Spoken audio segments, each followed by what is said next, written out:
Till There Was You, lagu The Beatles.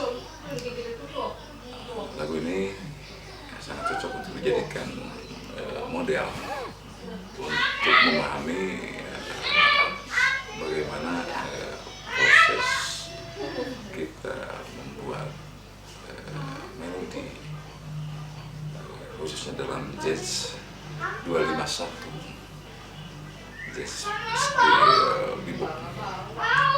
Artinya bahwa chord progresi yang ada dalam lagu ini sangat mudah untuk dijadikan model dan mudah untuk dicerna oleh kita.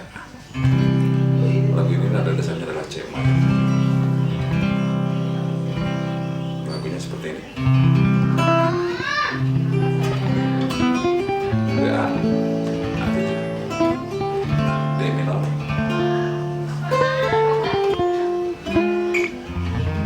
F minor, E minor, A, D minor,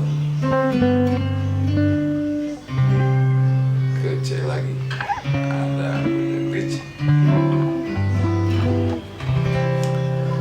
Nah, yang menjadi pembahasan sekarang yaitu bagaimana kita mengolah chord ini sehingga muncul skala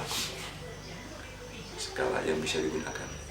Artinya kita jangan terjebak pada chord C yang kita lihat hanya terdiri dari 3 not, C, atau ke A7 yang terdiri dari 4 not mungkin, A, C, D, A, C, E, G, kemudian D minor dengan nada-nada yang seperti itu terbatas.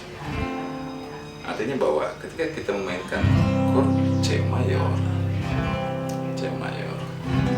ini pada dasarnya ada nada-nada bayangan yang bisa digunakan.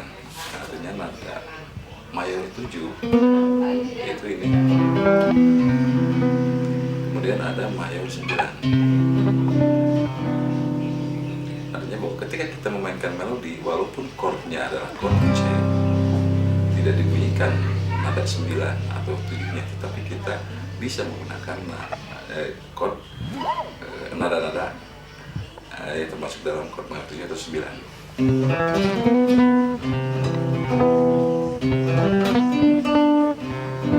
Jadi chord tidak harus seperti ini.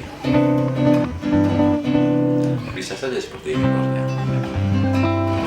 Artinya nada-nada 9 dan nada 7 itu bisa dijadikan satu fokus nada-nada yang menjadi bagian dari improvisasi yang kita mainkan. Artinya kita tidak terbatas seperti ini, C.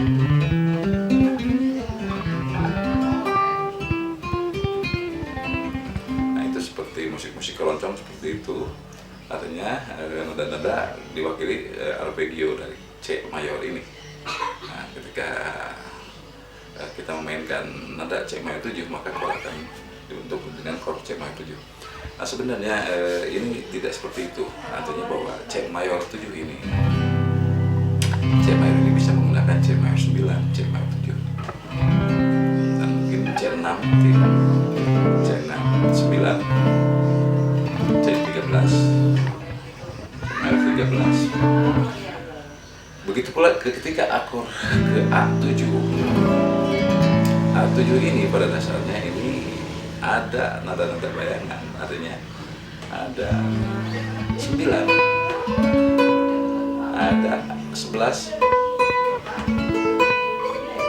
ada 13.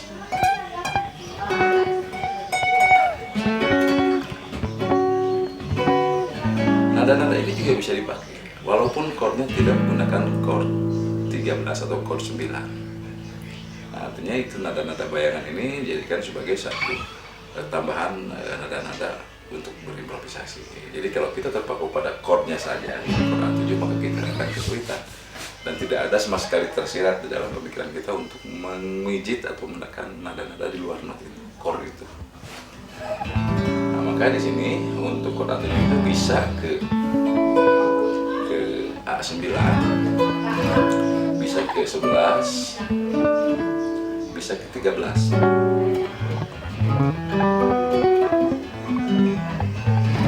Kemudian apabila chord menggunakan alter, tambahan nadanya yaitu ke A7 min 9.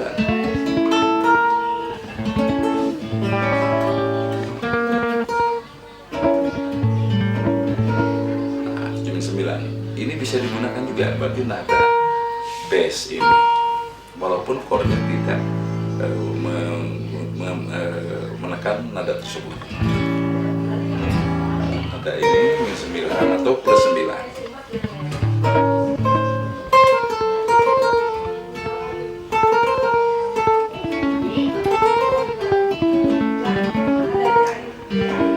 Chord 7 min 9 ini pada dasarnya adalah kalau dibentuk seperti ini akan membentuk dim, G dim atau bass dim.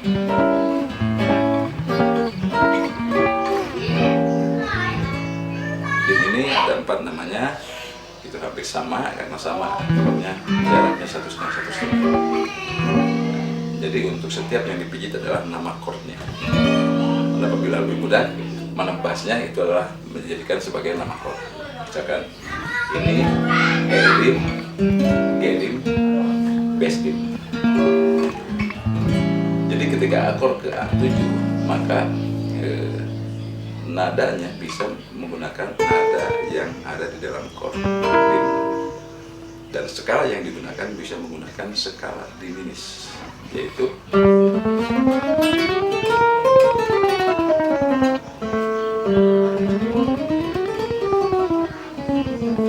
jaraknya 1/2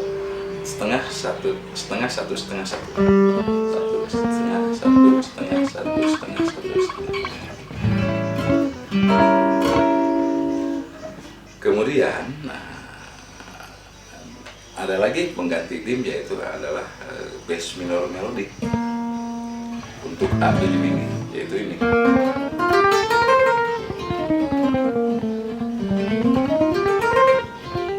Dan itu nanti kita terangkan mengapa bass minor melodic ini sesuai atau kompatibel untuk chord A itu, A7 ini menuju ke D minor. Nah ini jadi yang pertama kita simpulkan bahwa kita jangan terpaku pada chordnya menggunakan secara lengkap chord minor 9, tapi kita bisa menggunakan nada-nada bayangan yang mewakili dari chord tersebut sebenarnya. Itu pula dengan A7. Kemudian ke D minor. D minor juga sama, artinya ini bisa menggunakan D minor 7, D minor 9, walaupun chordnya D minor 7 saja atau D minor 9, 7 dan 7 ini.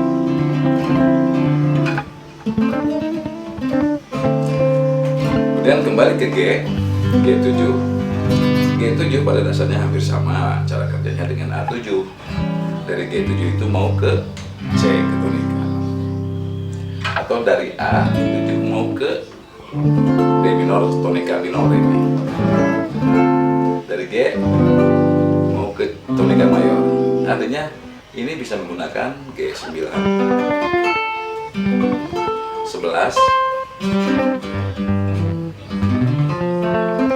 dan 13. Nah ini chord naturalnya. Kemudian untuk chord alternya yaitu memang seperti tadi min 9. Bisa menggunakan F dim atau skala F dimis, atau menggunakan skala As minor melodic.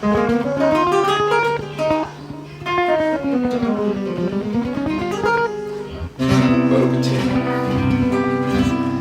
Nah dari rumus ini bahwa kita dengan memahami ini bahwa ini memang tidak dibuat sulit sebenarnya, karena memang rumus-rumus itu seperti itu, seperti memang kita mempalas-palaskan atau mensumbang-sumbangkan nada, tetapi pada kenyataannya itu sangat berkaitan dan ini perlu digali lebih dalam lagi. Nah inilah yang memang agak menyulitkan, seolah-olah menyulitkan bagi khususnya para pemula bagaimana memainkan membuat melodi ini, karena seringkali terjebak pada chord yang digunakan, padahal chord yang digunakan itu tidak seharusnya chordnya selalu lengkap dibunyikan. Artinya kita lihat status chord ini adalah tonika, dan ketika masuk ke sini walaupun ini 6 mayor, ini menjadi dominan ini untuk D. Jadi posisinya ini adalah posisi A ini adalah sebagai dominan seperti ini untuk A, untuk D minor, dan G ini menjadi dominan untuk C. Nah, ketika ini akan mau ke A minor, ini menjadi dominan untuk A. Terus seperti itu. Pada kenyataannya bahwa musik ini hanya terdiri dari dominan dan tonika, dominan, tonika, dominan, tonika, seperti itu.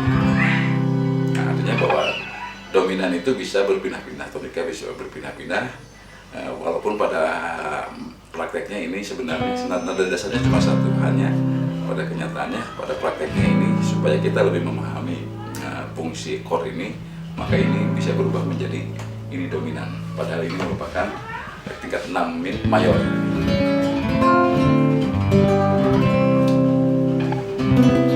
Nah, dalam menggunakan improvisasinya pemilihan nadanya, tentu saja ini bisa menggunakan nada-nada tadi seperti ini. C.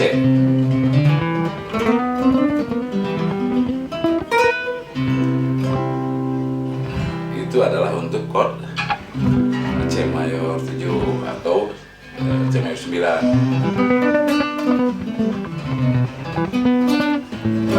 A ke A nya 9.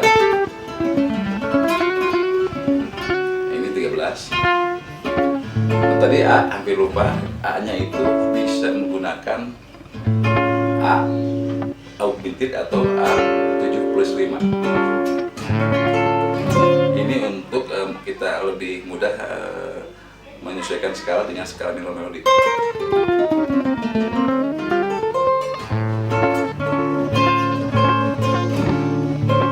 Seperti itu. G juga sama bisa. G-nya karena ini akan ke mayor bisa menggunakan G 7 plus 9. Kalau ini G karena ke minor G A 7 plus 5 atau plus 9. Nah, nanti kita coba praktekkan bagaimana kita bisa membuat melodi di luar chord-chord seperti di luar chord ini, dan itu sangat banyak dilakukan dalam dunia musik jazz. Nah, untuk sementara seperti itu dulu karena baterainya ini hampir habis, jadi harus dicas dulu. Kita tunggu berikutnya.